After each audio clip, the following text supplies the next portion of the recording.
got 6 o'clock. I will go ahead and call the meeting to order. Roxanne, if you'll take roll, and if we'll stand and take a little bit of time. I know Mr. Myrick is a little injured, so if we'll wait a minute for him to get all standing. You good? All right, I'm good. I pledge allegiance to the flag of the United States of America and to the republic for which it stands, one nation, under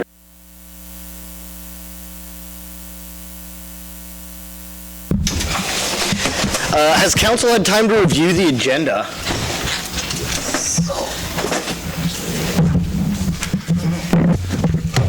I'll make a motion to approve the agenda. I'll second that. There's a motion and a second to approve the agenda. All those in favor, please show voting sign. Opposed? Motion passes. Public comments. Persons who wish to address the City Council regarding items on the agenda may do so as that item is called. Persons who wish to address the City Council regarding items not on the agenda that are under the jurisdiction of the Council may do so when called upon by the Mayor. Comments on personnel matters, matters pending in the court, or with outside tribunals are not permitted. Speakers are limited to 3 minutes. Any presentation is for informational purposes. Speakers? All right. I have two quick things that I hope are quick. The first one is with school starting up, college students are coming back. I believe half are already here for their preseason work for the sports and activities, and the rest arrive this next weekend. And then classes start the 19th, and so we'll see a big boom in population from that. The second one has to concern the council. In my understanding, there's no code of conduct for the council, and it's something that I would like to see the council go into in creating, because not only is it the job of the citizens to hold you accountable, but it should also be your job, even though it's a volunteer position, to hold each other accountable, whether it be your actions during council or outside of council. And that's all. Thank you. Anyone else wishing to address the council?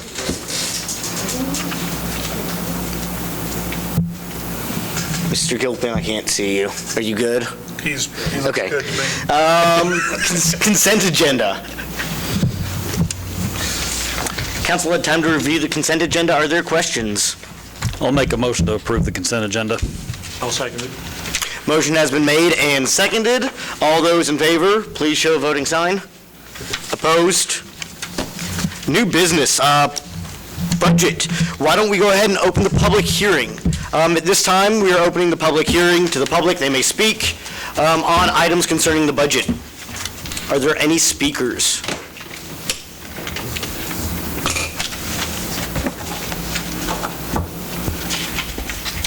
Once, twice? Seeing none, I will close the public hearing, and now I will turn it over to the council. I know that the council is going to ask for some changes, so why don't we go ahead and begin that discussion. I'll start with Sid. I'll start with Sid, and then I'd like to talk about one area and just go through that. That's been a lot of concern. I've had some concerns out of that area, but I want to kind of explain it. I don't think it was explained real well. So Sid, if you'll start with your analysis and discussion and talking points. Okay, for the most part, what was included in the budget message, I think tried to encapsulate mostly what was going on with the budget. I did want to talk a little bit about how we have utilized the overview worksheets, which are a spreadsheet-based document that we use then to build the state form, the formal budget in the state forms, which is what is actually up for adoption for council tonight. I wanted to clarify some things on the personnel costs. I had some questions on that. When we put together this budget, we made some assumptions on personnel costs. One was that we would do a 2.5% COLA, and that's something that everybody that works for the city of Iola would get. And the second was that we would also do regularly scheduled merit raises. So we have I think a 12-step program, a 12-step process. When you come in, if you start at the bottom, you have 12 steps in your pay scale, your pay range. If you are still within that pay range and not topped out, you would then get a merit raise. So that was done for everybody for the city of Iola. That was assumed as well for everybody in the city of Iola. That also assumes a 12-month full employment. Employment for employees, even if that position was open now or could be open in the future, we've considered full staff in that. And when we do an estimate of salary, we kind of estimate where that might be. Then health insurance, we included a 12.5% increase to that premium. I know that was kind of a conversation. I know it came up in the paper today. A couple of things I want to point to that is we did discuss the possibility that, do we want to explore having the employee paying a little more of that premium? Because we have a plan that is, for lack of a better term, grandfathered in. It's a non-ACA plan. We can only make small modifications to that, and we can make a one-time 5% increase to the employee's cost for the health insurance before we, so to speak, violate that grandfather rule, and then would have to become into full compliance with ACA.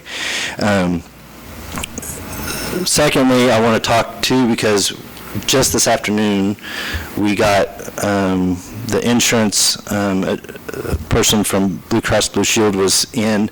We don't have a formal quote from them yet, but they're saying that now that they really think it's going to be closer to 30% increase, and that's based on claims and everything. Now, that difference between 12.5% and 30%, that's a large percentage increase. That dollar difference is about $152,000 across all of our funds.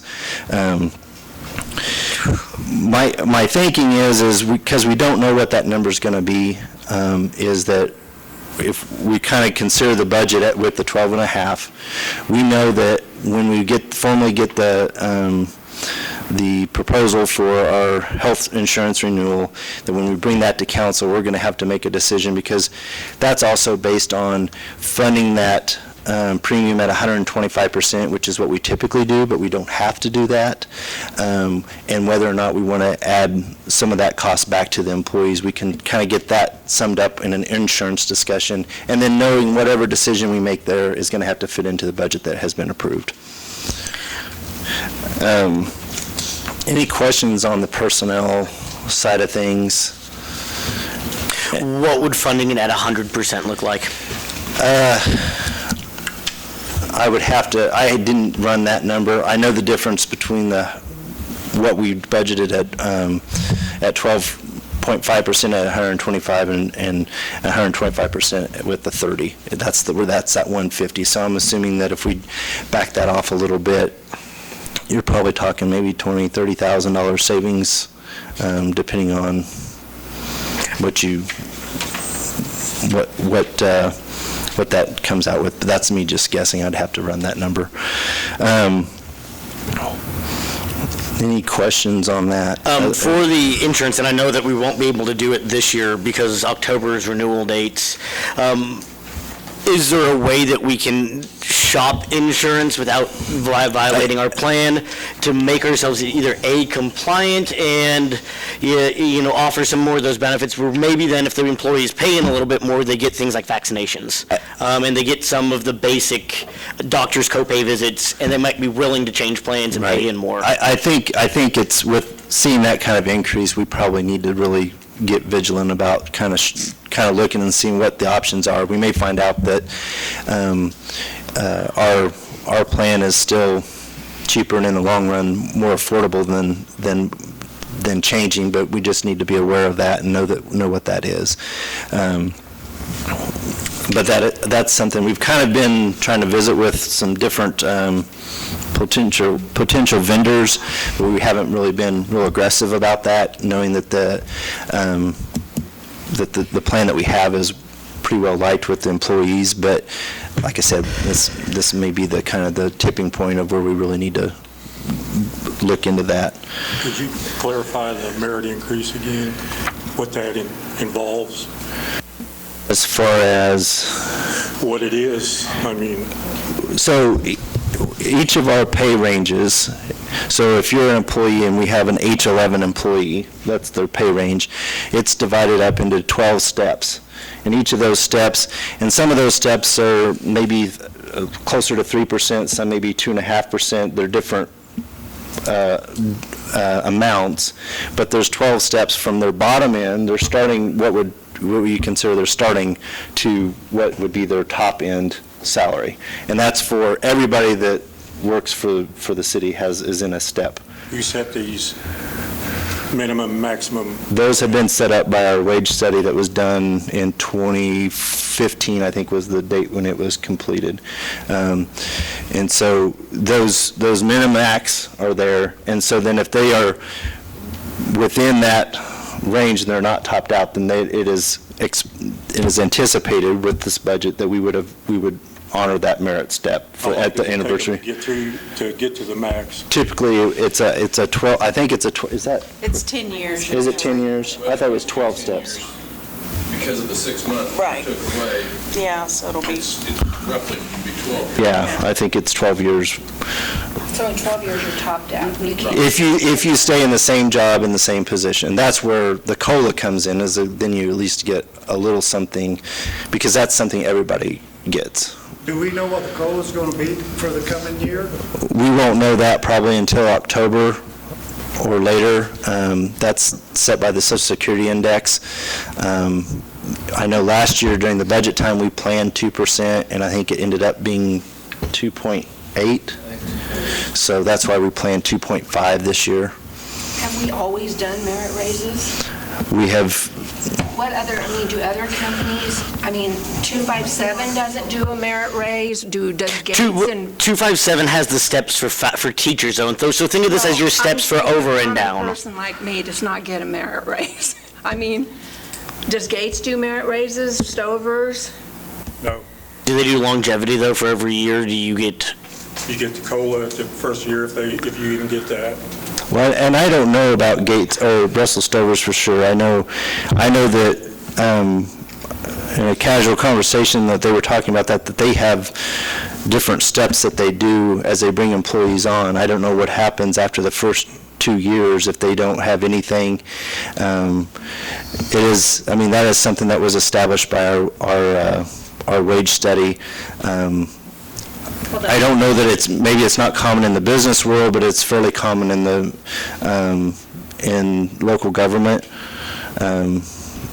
those merit increase raises have been going on forever, for 25-plus years. My husband topped out a long time ago, so... He doesn't get one. Only a COLA if there's a COLA. In some years when inflation's low, there's no COLA. There's no COLA, there's nothing. So some people are When your getting... budget's 1.8 off, I just... Well, I think, I want to clarify that too, because 1.8, if you looked at the budget, and you looked at the budget message, $1.89 million is allotted to CIP spending in our utility funds. So that means that's planned, that money that we have saved, that we have planned to add into or put into our infrastructure. I would particularly like to turn to page 80 for the council and look at this 1.2 million to the electric utility. And this has been a long-standing plan. It looks like a vast majority of that's going for Phase 3 improvements. Well, that's an estimate in there for adding a third phase to Gas City, but those are projects that We've been saving for years, I know. we saved for and are looking to try The to... other one is the additional generation, which we've already started that project, and this would just finish out that project because we didn't do the solar. This would then get us out to where we're no longer paying for capacity. Remember, we needed that little piece of solar that factored in differently. Right there's that million. We've also been planning on that cooling tower and that breaker replacement, and that's over by what substation? Is that? That's Oak Street. The Oak Street, which is the lion's share of that miss, but we've been saving and saving and saving, and theoretically then, no, we don't have to do the generation, but we're still going to pay out those payments then that we need for that generation. It makes our budget sheet look prettier, but it doesn't take the money that we've been saving to invest back into our infrastructure that we've been saving $50,000 to $100,000 a year for that project. Eugene, you've been around here, we've talked about that generation for, We talked about it last time I was on the, and we started saving then to do that project. So it makes this budget look bad because you are spending $1.2 million out of the CIP, but at the same time, you've planned and that you need that phase 3 and that you need that cooling tower. And we can kick that can down the road, but if something goes wrong this year, we're going to have to fix it. It's better to plan for these repairs than to let the system fail. That's whenever you start getting people angry that they're out of energy and gas, or the east part of town. That's the lion's share there. Sid, you want to continue? And I really think we can go through these numbers, but again, which project don't you want to do for the electric? Is there one that you're just not willing as a council to do?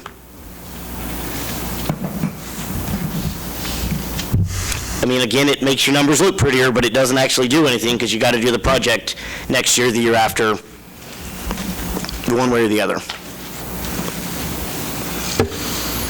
So where are we planning on saving money at then? What are we going to, what money are you trying to save It's got to be a for? general fund. Exactly, so where have we cut? We cut, from our initial proposal, we cut about $120,000 from the general fund, From where? from across several different line items. Rec took a big hit, and I would suggest not trying to hit rec anymore. If you all saw the comments about there's nothing for children to do with the bowling alley closed, the rec department's the thing for them to do, and if we keep cutting there, right? You can save $75,000 by cutting out your merit increases and just have everybody topped out. We're already making good money. I would suggest that we would look at that WSU study and try to section out, that would be coming out. Actually, I want to clarify that. No merits in the general fund would save $33,000. I'm talking about overall. Overall, it would be $48,000. Like 70. We actually have run the numbers based on our calculations on the personnel costs and all those costs, and it's $33,000 on the merits, 33,000 savings in the general fund with no merits, 48,000 across all funds. If you take away the COLA in the general fund, that's 116,000. If you take away the COLA across all funds, that's 168,000. I'm going to throw out some of Aaron's ideas here. One of the ways that we've talked about, it's come up several times, is passing on the credit card fees. We do it in some departments. We do it when they're already online. We don't necessarily do that. Aaron's brought this up for several years. So when you pay your bill, if you pay in cash, check a bank transfer. So if I have you as an automatic withdrawal from the bank, it doesn't cost the city anything. When you pay with a credit card, we get hit with a 2 to 3% fee. Everybody pays with plastic anymore. You're telling me that you go out here to A&W and buy a #1 combo and use your credit card, they're going to attack another $1? They do it Some of those figure that in, and I would- a lot so of why can't we businesses, figure it in? yeah. They do at KU. They do it at KU in most governments, Most though. government ones do, but why can't we figure that into the cost? I mean, the county, you Doing pay that business. 2 or 3% if you use a card when you go in to pay your taxes. Or your tags. Yeah, I mean, I don't see anything wrong with adding, that's a convenience fee. People pay it. I mean, is the council willing to have that as a full discussion item? I don't think we're going to solve that I here. think we've tried to have that as a discussion item before, and it gets dropped. But yes, we need to have that as a discussion item. We need to figure out how we can recoup some of that money that we're losing to nothing. Well, and I just want to clarify that those charges that we see, and correct me if I'm wrong, come to the general fund. But they're based on charges that we're getting from our bills for our utilities. So trying to recoup those costs or build those in, I guess I'm not sure how that we can do that within the general fund, because we don't tack on a fee that goes into the general fund. I guess we could say, okay, we're going to do $1.50 on every bill, and that $1.50 goes ahead and goes straight into the general fund. But the thing is, we're already transferring a lot of money from our utilities.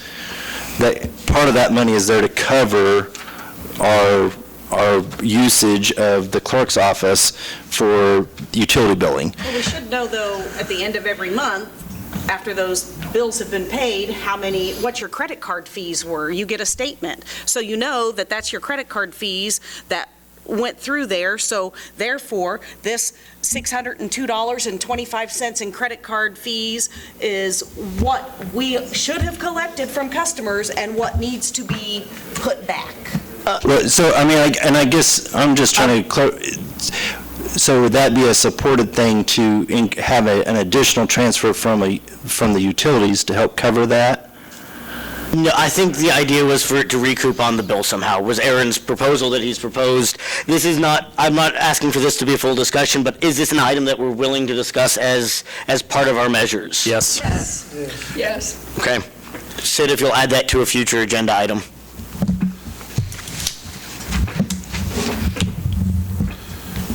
We've still yet to talk about cutting any sort of vehicles. Well, and We've talked since I've been on the council about doing a vehicle purchasing policy.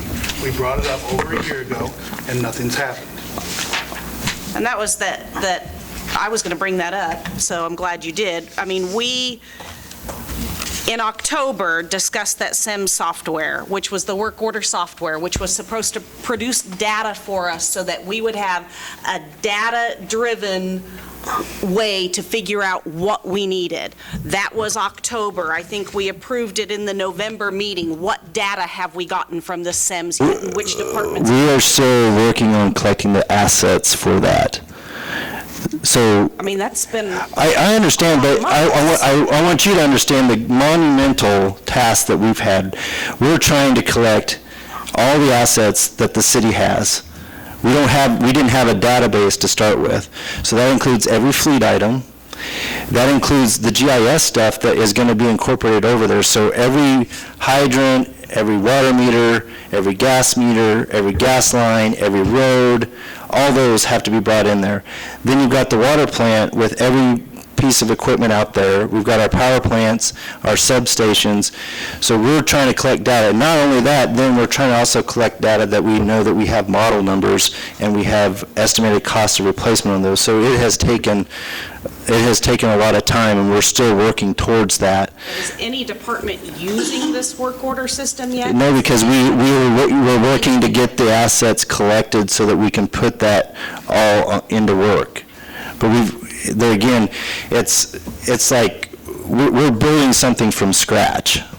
When could we possibly see data from that? What? When could we possibly see data from that? Is that, because we've done this, October or November?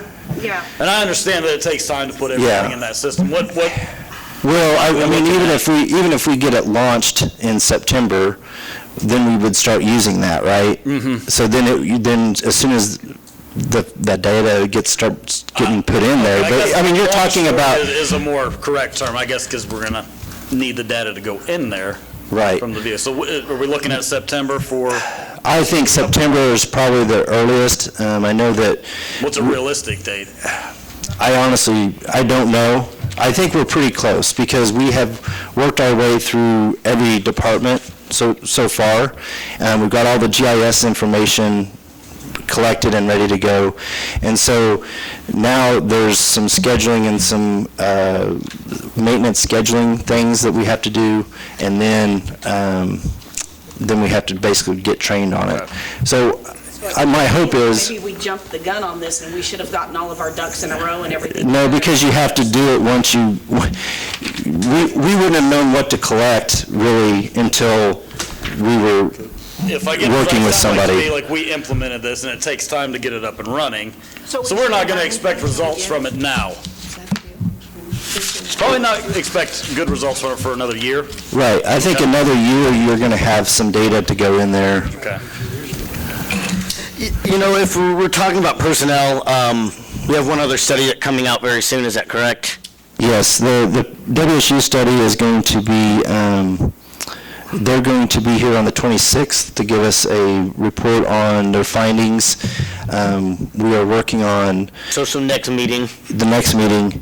They have a core task assessment that we kind of worked on, and we're working on kind of refining that. That's basically just going to be an appendix to their written report, and so once we get that done, they'll issue the written report, but they're going to be here on the 26th to kind of report on what their findings were. Traditionally, in the past, we've done about 95% of personnel costs just with people leaving and absences, and if that came in true then, and we could actually budget that out, that would be about $300,000 in savings right there for the general fund. And that would make up much of that deficit.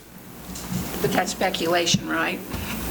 Here's another, and this is, But we can if personnel's the big issue, we can begin to somewhat cap that and say when we get that study, we should be able to find some of those areas of efficiency. I don't think personnel is the big issue here. The issue is that we've talked about things for years and nothing's gotten done. Everything has been left open-ended. I think that has to do with this council personally. If I can speak openly, that nobody wants to find middle ground. And I'm talking to everybody, me included. and I think we just, And so we sit here now, I've been on the council for almost 2 years, and it's been very frustrating. I would encourage councils in the future, because I think this is what's happened in the past too, why we let water rates get to where they did, and it wasn't taken care of. I would really encourage the council in the future to try to find some middle ground, regardless of your political affiliation, what you think is best for the town. There really needs to be some. So based off of the budget, though, that means that everybody at this table is comfortable raising this budget on a continuous basis. well, I think there's still things that can be cut, and maybe even if it's small things. Just as a for instance, why on earth are we paying cell phone stipends of over $10,000 a year? Everybody has phones now. Everybody has unlimited minutes. No, this is not a huge thing, but there are a select people, few city employees, that get a cell phone stipend. Why do we need that? Let's cut that $10,000. That's $10,000. Let's cut it. There are some departments that have city-provided cell phones. There's a city-provided cell phone and a cell phone stipend in several of the departments. Okay, great. If they need a city-provided cell phone, you go get a track phone from Walmart that flips open and you put $20 worth of minutes on it. That's probably going to last 6 months. I can't think that anybody really needs this anymore. That right there, little thing, almost $15,000. Remember, we did cut little thing. We cut mosquito spraying $20,000, and we brought it right back. Remember that each one of these cuts has ripple effects, and we're going to hear about it. And we didn't withstand pressure at all for. $1,000 could go to help with the insurance that affects every city employee. I agree with you, but when we're talking about major cuts and cutting $1.8 million. You're right, but we've got to start somewhere. So if we start with some of these little things and get them out of there, you're going to have an increase in insurance. That's going to affect every single city employee, no matter what your job is. And retiree. Well, Yeah.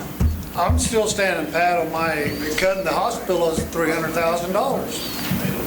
I mean, 1.8, that drops it down a little.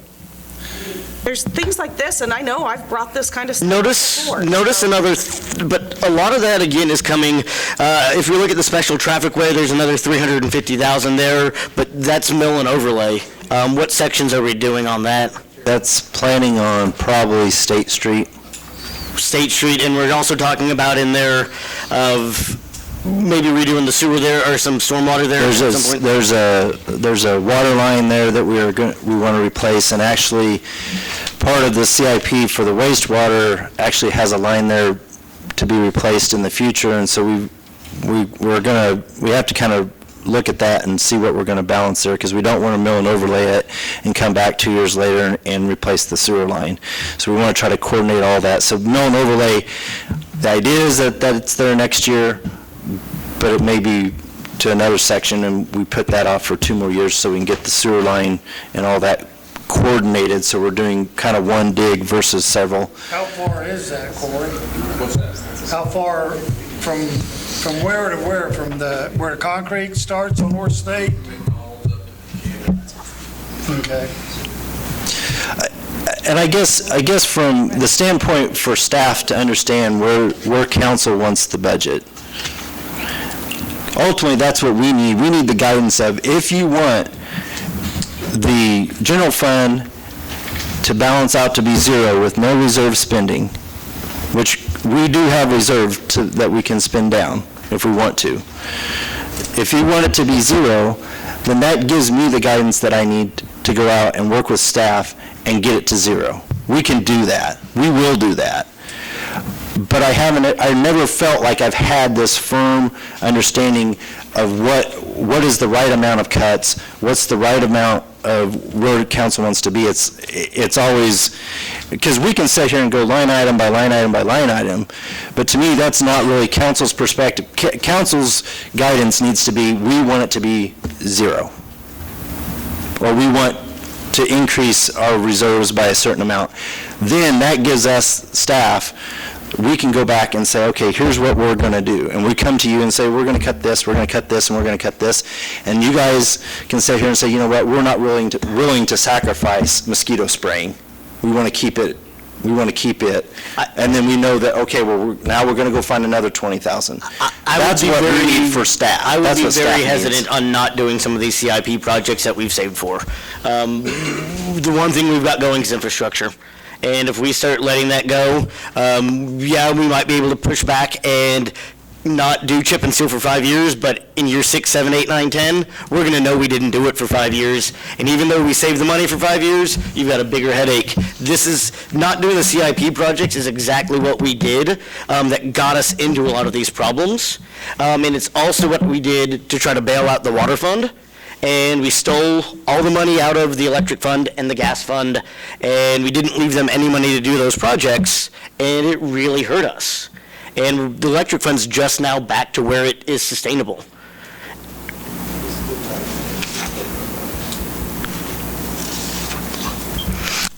Eugene, you mentioned the hospital. I imagined we were going to have a full item on that. Well, I still got a lot of people that feel the same way with me, you know, that $300,000 that's budgeted for next year, you know, the city could, you know, do a lot on our streets, you know, drop the budget a little. You know, I got a lot of people feeling the same way that I do, that, you know, that tax money needs to stay within the city. Granted, yeah, there's a lot of citizens from Iola that work there at the hospital. I mean, I was out there today and I seen 2 people that I know working there. One of them took care of me. I imagined on... And, you know, they feel the same, that, you know, that money needs to stay with us within the city. I imagined on that we'd have a full discussion, only because that's such an item that we'd actually want probably some meetings with the board, the county. I would like to give the citizens a big heads up on that to get their opinions to us and have that full discussion item on that day, because it also is, you know, the plans out there there's a couple of different plans, and I don't think the council's narrowed down. I know that there is a 300-150 plan. Others have talked about a 150-75-75. I don't think we've made any firm decision on commitment, but I also don't think we made any firm decision on not commitment.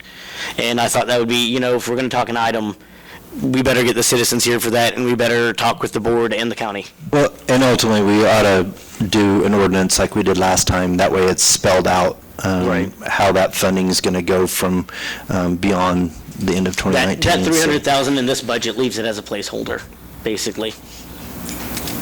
Well, I'm still not happy with it. I want to bring up, too, that with this budget, this does not reflect the pay raises they're going to be asked for in the coming year. You are correct, because I have put out to council that we've had some departures in the electric department, and there's likely that even though we had our wage study done in 2015, there's some things out of balance there. I think as far as for the electric fund, I think we've got that fund stabilized so that when we potentially consider those, that impact, we won't, I mean, it's going to make an impact, but it's workable within the electric fund's budget. I don't know that for sure. That's my guess of looking at some preliminary stuff. But it is going to. But that would be something that would be decided upon separately by council, whether or not to make that adjustment. Because whether we approve this budget or not, we still need to have that discussion. I understand that, but that's something that we're not going to have budgeted for. Right, but we've done that with bigger projects, like making a water payment from the capital projects fund, or something like that, because that wasn't budgeted for either.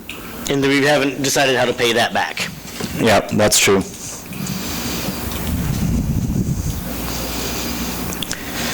Let's talk realistic here then. What's our change in reserve level from the general? Do we want it to balance out to zero? I know at the first two budget meetings, we said the goal was to have no mill increase, and that was the goal that we decided on. And that's kind of the goal that we got, was that there's zero mill increase. And in fact, the mill levy went down by a couple of tenths. Is that right? 0.3% or so, 0.3 of a mill. So realistically then, what's the council comfortable with? Are we comfortable with the utility, the CIP out of the electric fund? Are we comfortable with those projects? Let's just check them off. We don't always have to go to the CIP. We haven't even looked at vehicles, and that's a huge expense. That would save about $175,000 out of the general fund this year, I believe. What we're planning on going to equipment reserve. I'm checking boxes here, so is it councilable okay with the enterprise fund spending from the CIP? What page is that on? If we do page 2, you can see that. We can go through then on those. Those are our big infrastructure projects that we save up for. Again, in a lot of those funds, the water fund, we don't save up for those projects. There's just no money there. The projects need to be done.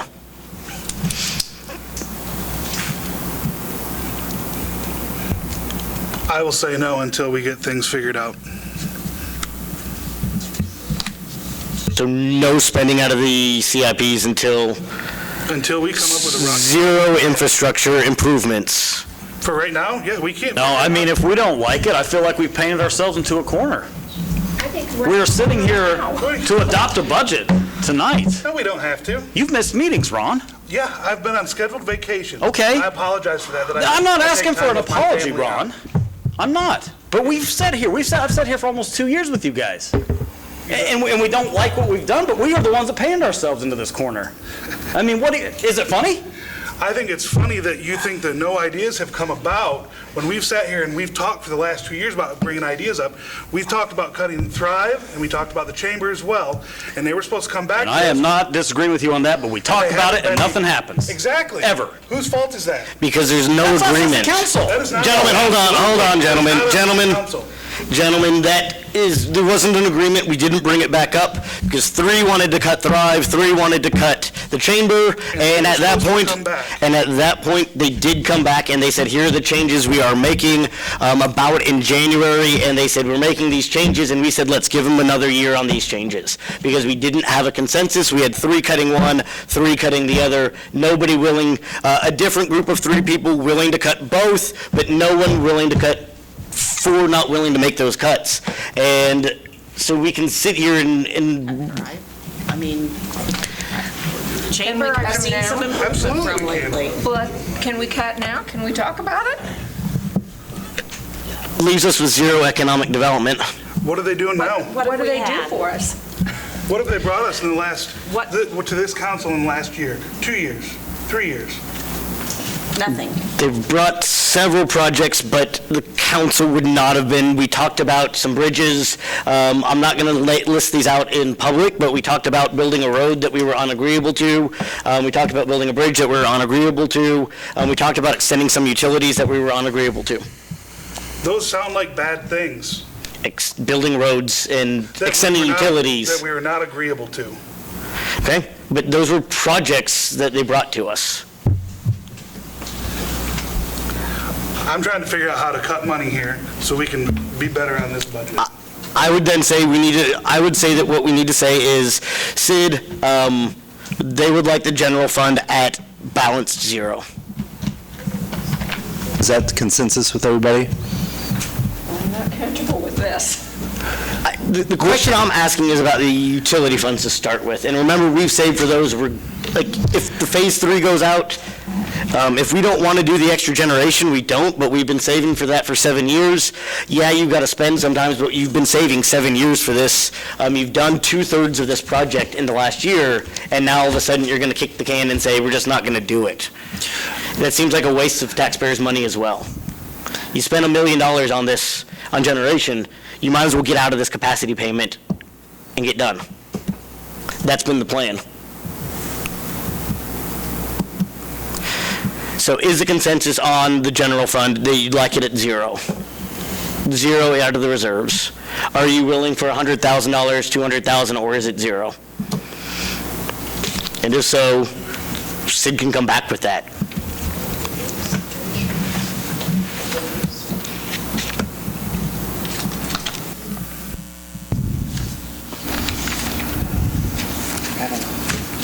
Zero, so Explain that to me again on the zero. Well, okay, well, you know, the paper reported that we were $1.8 million out of balance, and I think that's got everybody wound up a little bit.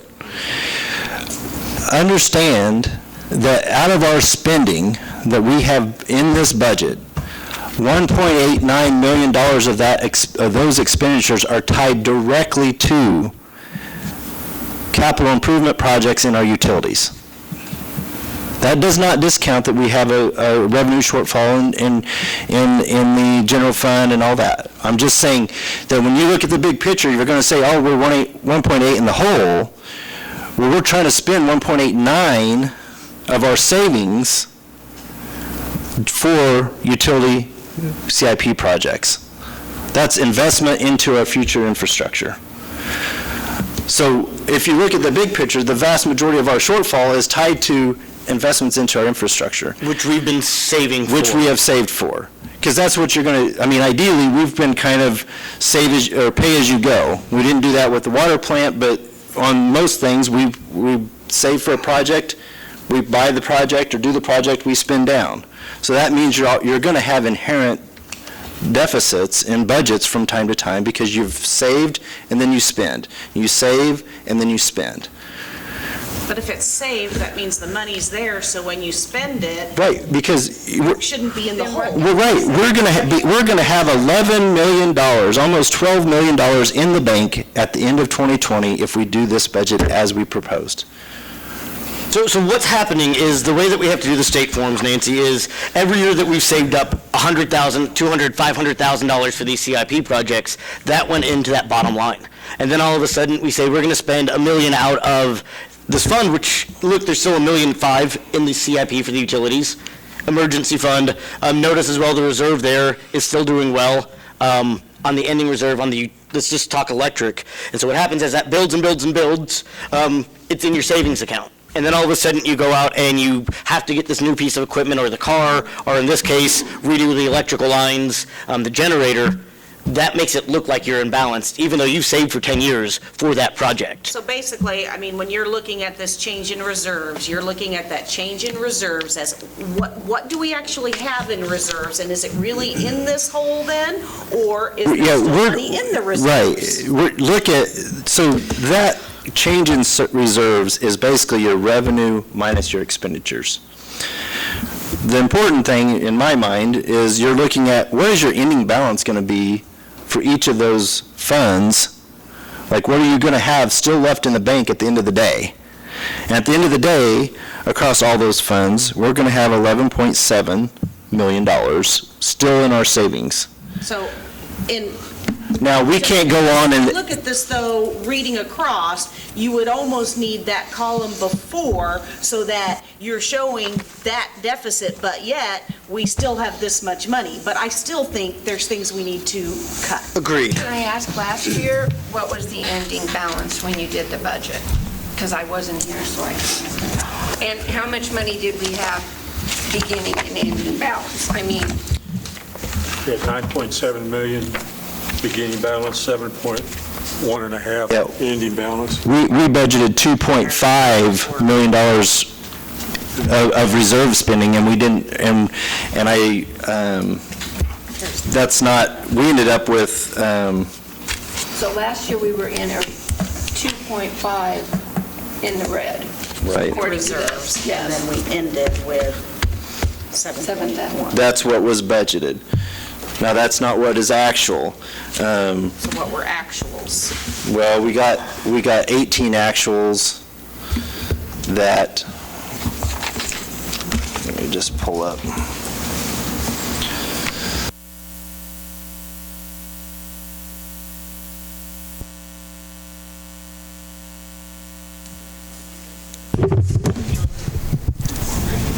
Yeah.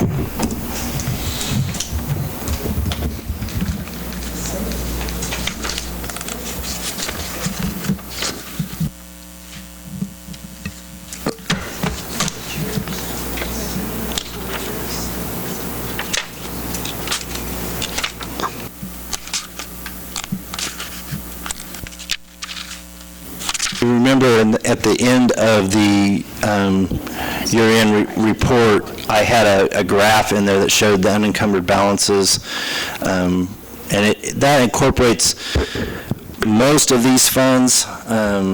There might be a couple of them that aren't included, but that graph kind of shows you what has happened with our unencumbered balance, which basically means our cash reserve. When I talk about unencumbered balance, it's our cash reserve. So we went from 9 million at the end of 16 to almost 11 at the end of 17. At the end of 18, we were at 12.5. So actually, we have been building our reserves over the last couple of years. In order to do many of these infrastructure Yeah. projects. but this year we would be spending all that. No, not all of it. We would be spending that reserve down, Right. but we would not necessarily be spending all of our reserve. So basically, what you're calling the reserve would be the 11.7 mil.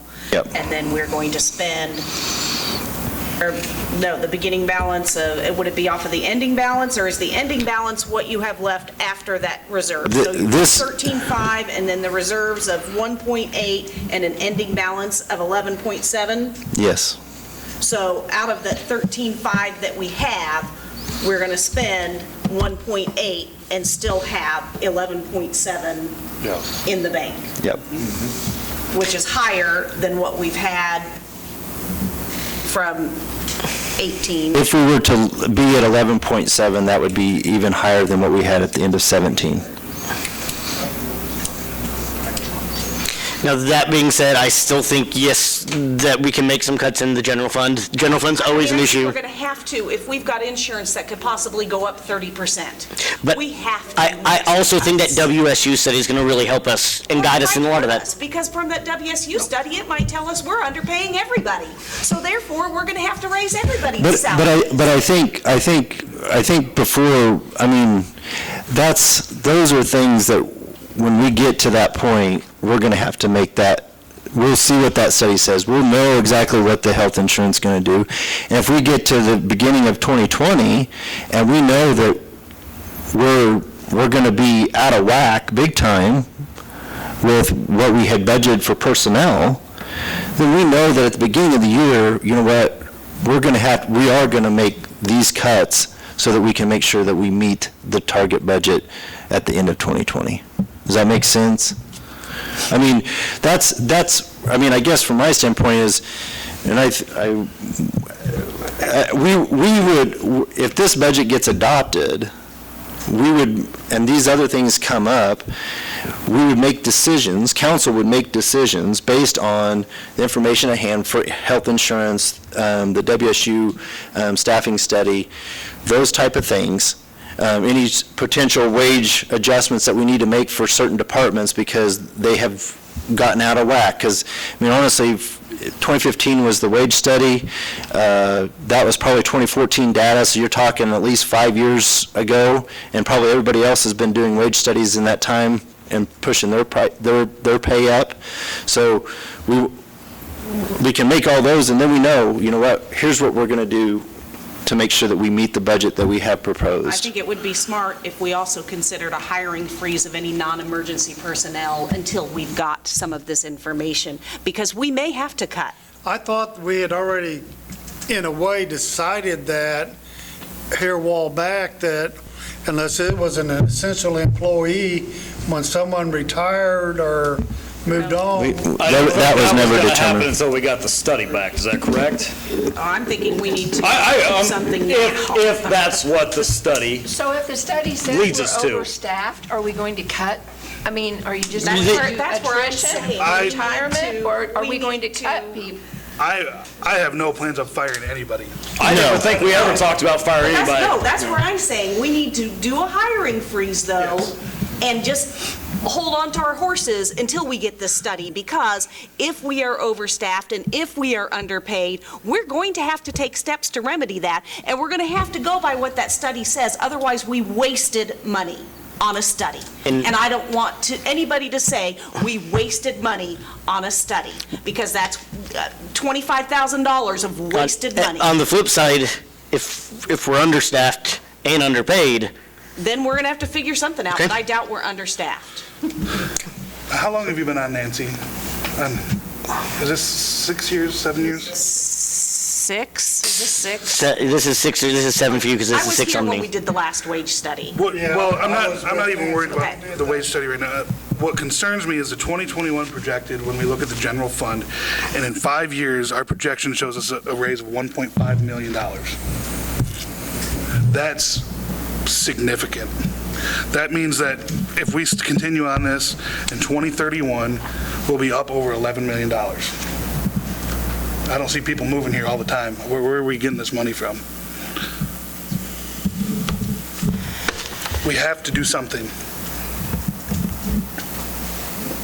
We do, I mean, and there's no way around, and there are, and like I said, it might be small things, but there are They small add up. things that we can cut that really won't affect.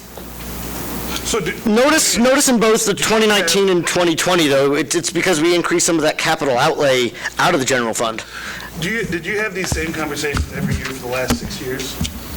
Do you want me to answer Honestly, that? yes. Yes, and I brought up some of the same things every single time. So has anything drastic been done in that time period? So we have to do something, so we're not doing the same thing every single year. This falls on this council, and we're failing. I would Agreed. agree. Agreed. And I know that, I mean, those water rates are not going to be an easy discussion, but that's going to have to happen.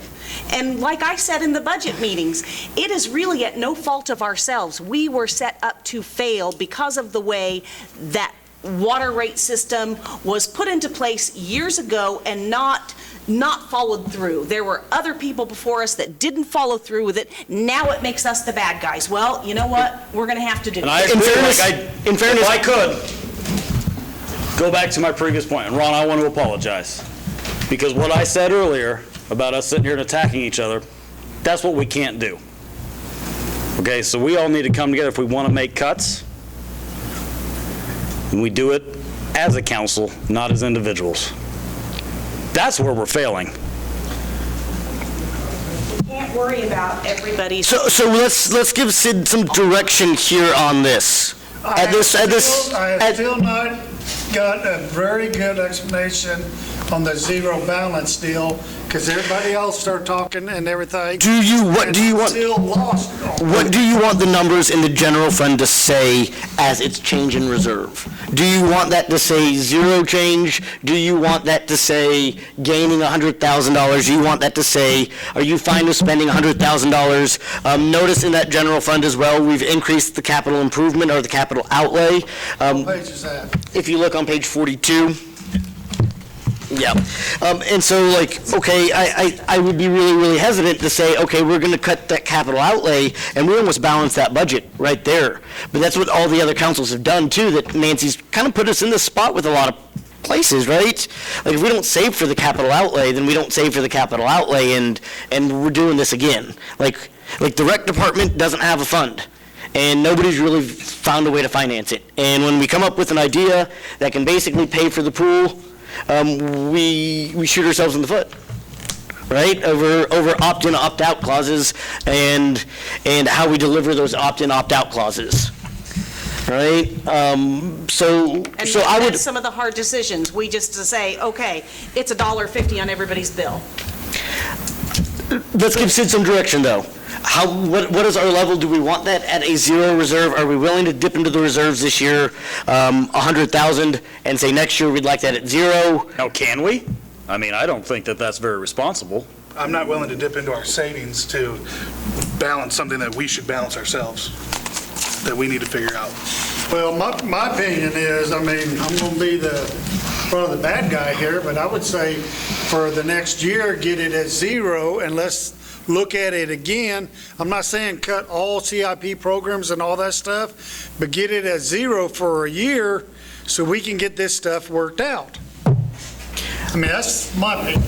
But we're talking general fund here and not The general fund. just the general fund. Get it to zero for the year, and let's try to work these other things out, and then move forward next year. I mean, what is 1 year going to make? I mean, we'll still get our projects done that we need to do, right? On the CIPs, yes, Okay. but not in the general fund. Okay, well, if we still get those done, that's fine. But go zero this year, give this all us a chance to work it all out and everything, and then start it anew next year. I mean, I'm not saying stop it completely and get back to where we're stabbing ourselves in the back again and trying to figure out where we're going to find this stuff. You know, it's like a girlfriend and boyfriend. They take a break every once in a while from one another. Let's take a break here and see what happens. Sid, are you comfortable with that direction of the general fund at zeroed? I mean, if that is council's direction, that's what we'll do. I'm trying to think, you know, we're talking $421,000 that we're going to cut from that budget. That's going to affect, and just so the council knows on that, that is going to affect rec. That is going to affect programming for children. That's going to affect the library. That's going to affect programming there as well. That's going to affect probably programming at the Bolus. These are the things, this is the programming, and I don't want to hear complaints of, that I see on Facebook, there's nothing for the children to do because we're cutting those things. You know, I had a very long 3-hour phone conversation with a lady yesterday that's retired. It wasn't Donna. Anyway, the point that she made to me was that, you know, her and her husband is retired, and they live on this much a month. They know what they're going to live on. But to her, it seems like the city cannot live on the budget, and they're constantly coming back asking for more, the citizens to pay more. And they would like to see the city do something instead of just constantly coming back to the citizens and think that the citizens is the Bank of Iola. You know, and that's the reason why I say that. Maybe that would help iron things out. And I guess with this proposed budget, we're not increasing property tax. Sales tax is set. The only thing that we've proposed in this budget is to spend down some of the reserve that we have, particularly there is in the general fund, and of course in the CIPs and places. That's what was proposed. That doesn't necessarily mean that's what's going to happen, because I'll tell you, in the last 2 years when we've had proposed shortfalls, we didn't meet those. We actually made money in the general fund. We actually had a surplus of money because we watched our spending. We had some good, last year was a good tax collection year as far as sales tax, because we had that boost from, I think, from the wind farms probably. So we ended up, and we had excess revenue.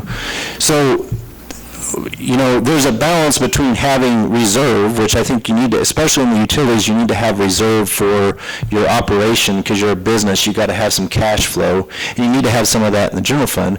But there's a balance between having reserves and just continually cutting things and not spending down reserves at times, because then are you really truly utilizing the taxpayers' monies to the full benefit anyway? Because I think making those $421,000 worth of cuts, you know what, it may be fine. We'll probably be fine, because that's what we can do. But at some point, you're sacrificing. Do we cut back a little bit on chip seal? Do we cut back on savings for future retirements? Do we cut back on savings for future equipment replacement? All those things at some point will catch up to you. Just like what the water fund is doing to us now. And no matter what we do in the general fund and all that, that still doesn't discount the out of balance that we have in the water fund. Because $200,000 worth of that shortfall in the general fund typically would have been covered by the transfer from the water fund. So then you're only talking about, $221,000. So in that general fund, what kind of things, like, professional development for the different departments, or uniforms, or phones, what kinds of those things come out of that general fund that maybe for a year there's no unnecessary trips for any kind of training unless you have to have it for whatever, a licensing, or, uniforms. Maybe you just make your uniforms last a little bit longer, or you wash them yourself, or you don't get new uniforms for a year. The phone stipends get taken away. The phones that are for each department, if it's just one that they have on hand that they use very rarely, it becomes a $20 a month track phone. Things like that. Those are things probably that come out of that general fund, correct?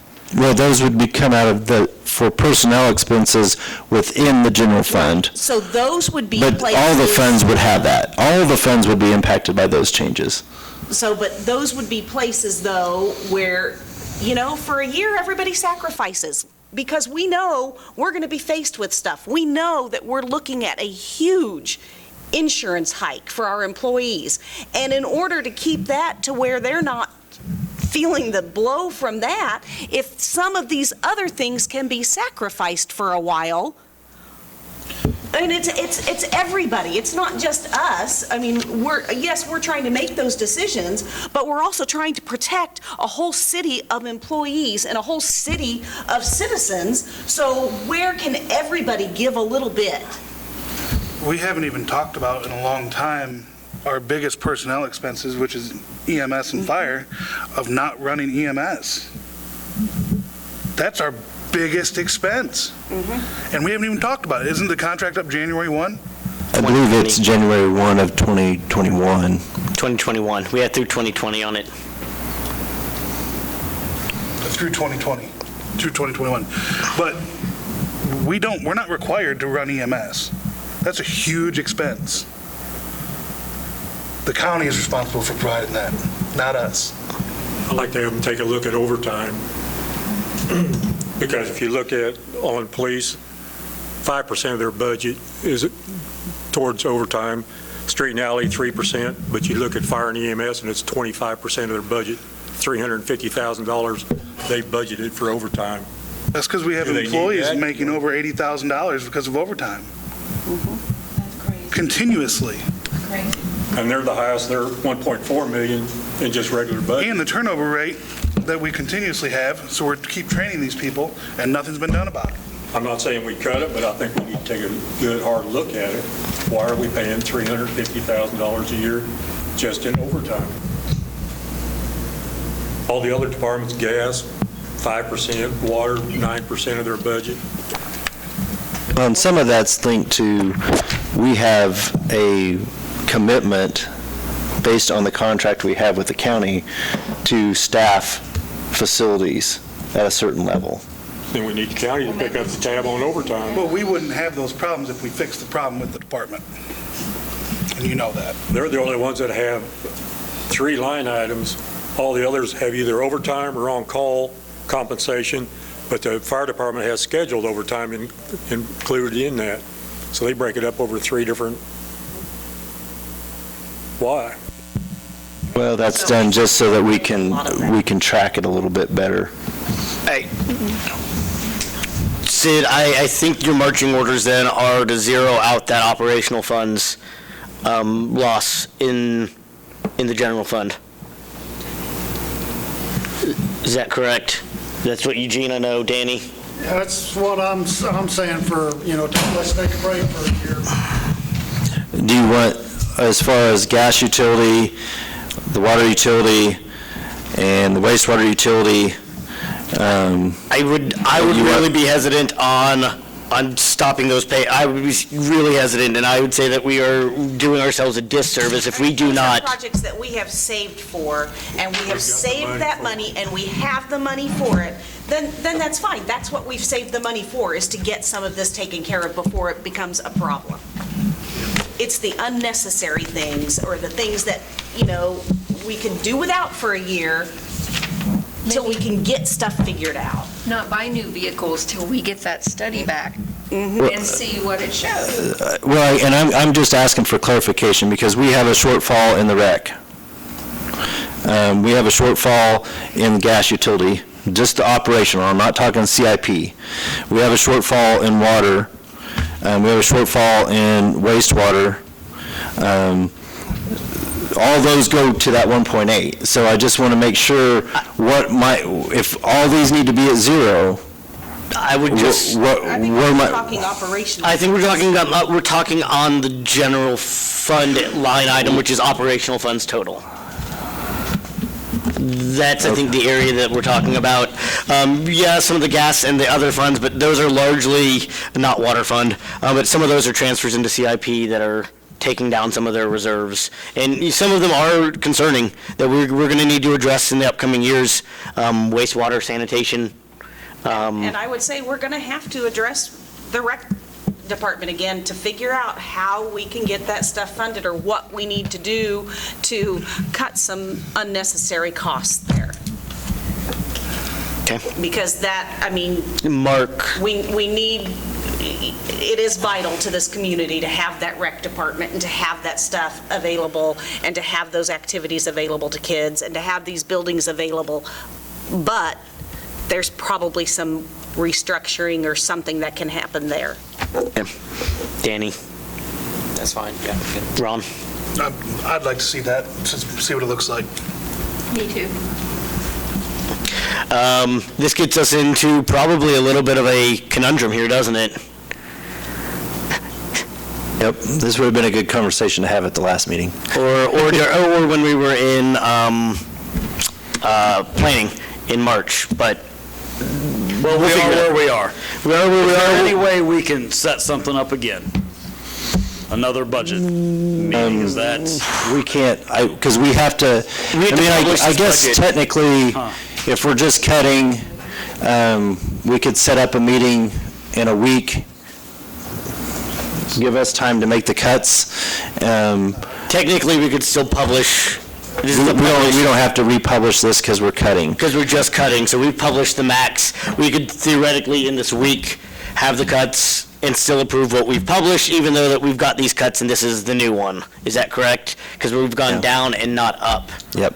Okay. You guys have that done by Monday? Have another meeting, a special call meeting Monday? Or when's the deadline you guys got to have this in to the county? It has to be to the county by August 25th, which probably is the 26th because the 25th is a Sunday.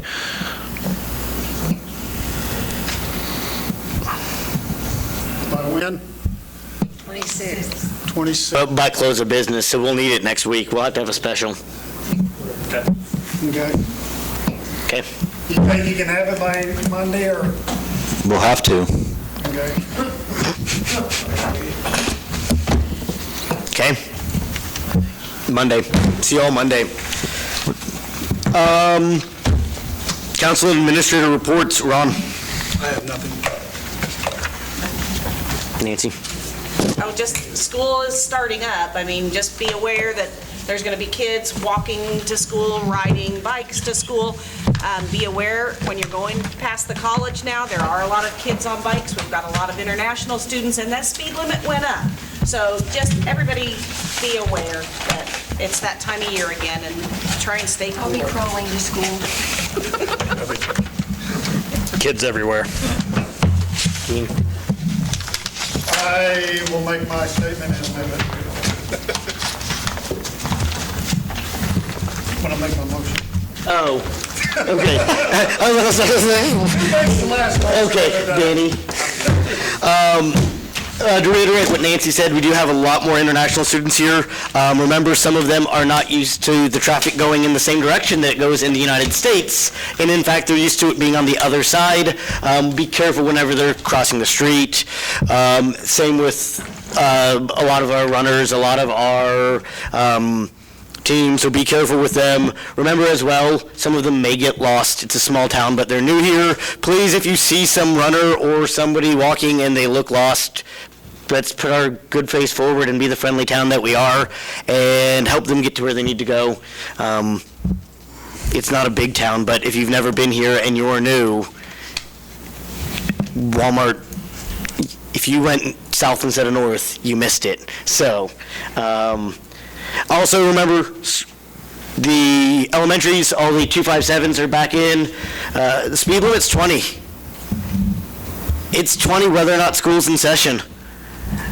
Don't go flying through there because you think it's 6 p.m., 7 p.m., 8 p.m. It's 20. Period. So, Sid? I don't have anything else tonight.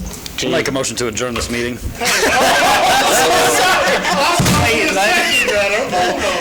Motion's made and seconded.